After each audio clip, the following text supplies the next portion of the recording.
Bismillahirrahmanirrahim. Assalamualaikum warahmatullahi wabarakatuh.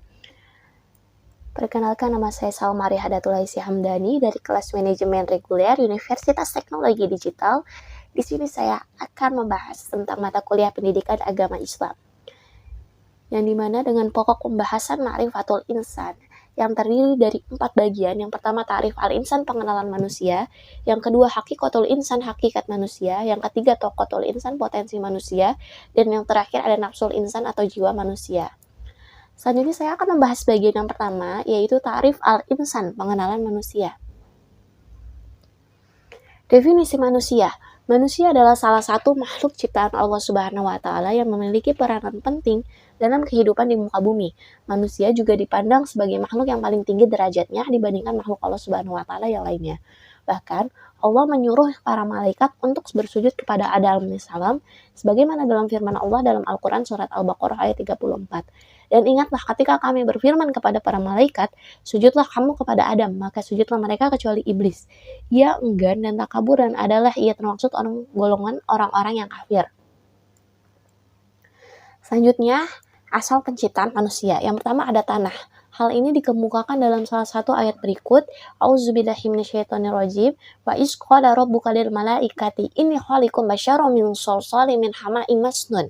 Dan ingatlah ketika Tuhanmu berfirman kepada para malaikat, sesungguhnya aku akan menciptakan seorang manusia dari tanah liat kering yang berasal dari lumpur hitam yang berbentuk. Surat Al-Hijr ayat 28. Selanjutnya ada ruh. Selain tercipta dari unsur tanah atau turab, manusia juga tercipta dari unsur ruh atau ar-ruh. Mengenai hal ini Allah Ta'ala berfirman, summa sawahu wa nafahu fihi min ruhi wa ja'ala lakum sam'a wal absara wal afidah qalilan ma tashkurun. Kemudian dia menyempurnakan dan meniupkannya ke dalam roh ciptaannya, dan dia menjadikan bagi kamu pendengaran, penglihatan, dan hati, tetapi kamu sedikit kali bersyukur. Surat As-Sajdah ayat 9. Selanjutnya ada unsur manusia. Yang pertama ada qalbu atau hati. Berbicara tentang qalbu atau hati, yang dimaksud bukan hati fisik. Ia abstrak, termasuk unsur rohani yang merasa haru, bahagia, suka, duka, pedih, dan emosi lainnya. Hati yang berbolak-balik di antara berbagai perasaan itu, karena tidak berada di satu keadaan, itulah kemudian ia dinamakan qalb. Yang kedua, akal. Di dalam ruh manusia bersemayam pula al-aqlu. Akal adalah alat untuk berpikir dan memahami ayat-ayat Allah, baik yang kauniyah maupun qauliyah. Tapi berpikir dengan akal tidak seperti berpikir dengan otak. Berpikir dengan akal itu akan berujung dengan satu kesimpulan. Yang terpenting bagi manusia adalah menggunakannya sebagai pelaksana, sebagai apa yang telah ditekadkan oleh hati dan direncanakan oleh akal. Tanpa jasad, tekad dan pengetahuan hanya akan menjadi impian dan teori yang kosong. Selanjutnya tentang amanah manusia. Yang ke-1 ada amanah al-ibadah. Dalam kehidupannya di dunia ini, manusia diberi tugas-tugas agama, yaitu mengerjakan perintah dan menjauhi larangan. Di mana jika dikerjakan mereka akan mendapatkan pahala, dan jika ditinggalkan mereka akan mendapatkan siksa. Yang kedua ada amanah al-khalafah, kepemimpinan di muka bumi. Di antara tugas khalifatullah fil ardi ialah menegakkan hak dan keadilan di muka bumi, membersihkan alam ini dari perbuatan najis, syirik, fasik, serta meninggikan kalimat Allah. Allah akan memperhatikan dan mencatat semua perbuatan manusia dalam melaksanakan tugasnya itu. Apakah sesuai dengan yang diperintahkannya atau tidak? Selanjutnya, bagian kedua, saya akan membahas tentang hakikatul insan atau hakikat manusia. Sini yang pertama ada makhluk. Menurut KBBI, makhluk adalah sesuatu yang dijadikan atau yang diciptakan oleh Tuhan seperti manusia, binatang, dan tumbuh-tumbuhan. Di sini ada alal fitrah, berada di atas fitrah. Manusia diciptakan alal fitrah, maksudnya adalah diciptakan oleh Allah Ta'ala, berada dalam kecenderungan kepada kebenaran dan patuh kepadanya. Sebagian ulama mengatakan bahwa arti fitrah dalam adalah Islam. Hal ini dikatakan oleh Abu Hurairah, Ibnu Syihab, dan lain-lain. Pendapat tersebut dianut oleh kebanyakan ahli tafsir.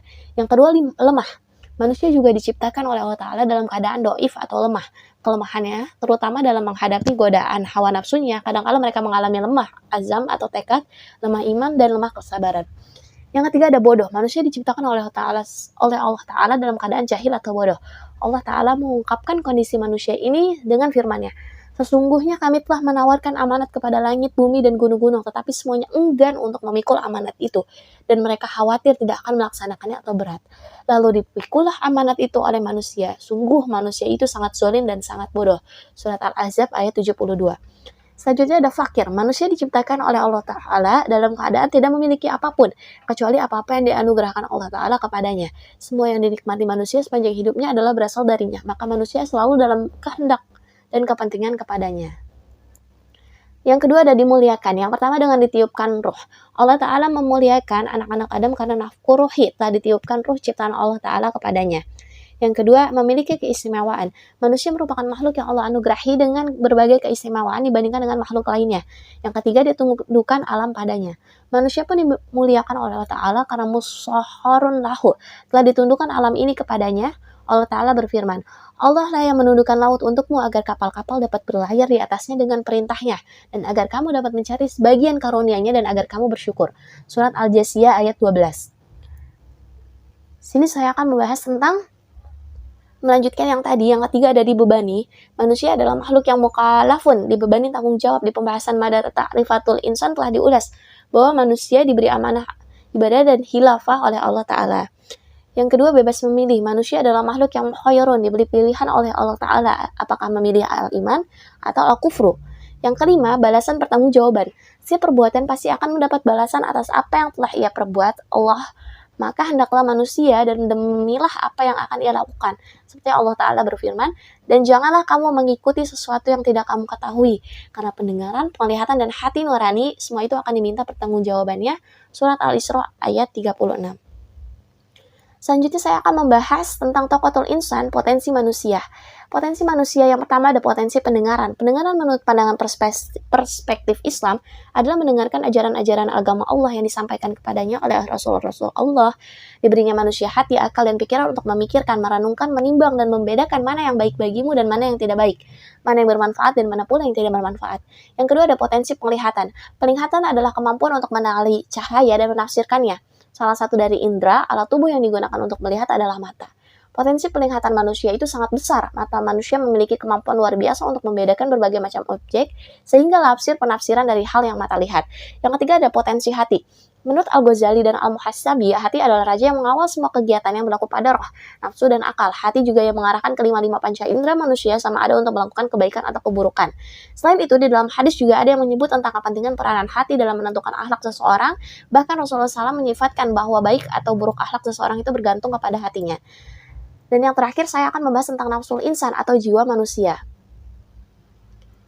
Definisi jiwa, nafs atau jiwa dalam pandangan Islam adalah diri manusia itu sendiri, nyawa atau roh yang menyebabkan adanya kehidupan, sifat yang mendorong manusia untuk melakukan sesuatu perbuatan, dan perasaan pada diri manusia. Salah satu bukti kekuasaan Allah Ta'ala adalah diciptakannya an-nafs atau jiwa.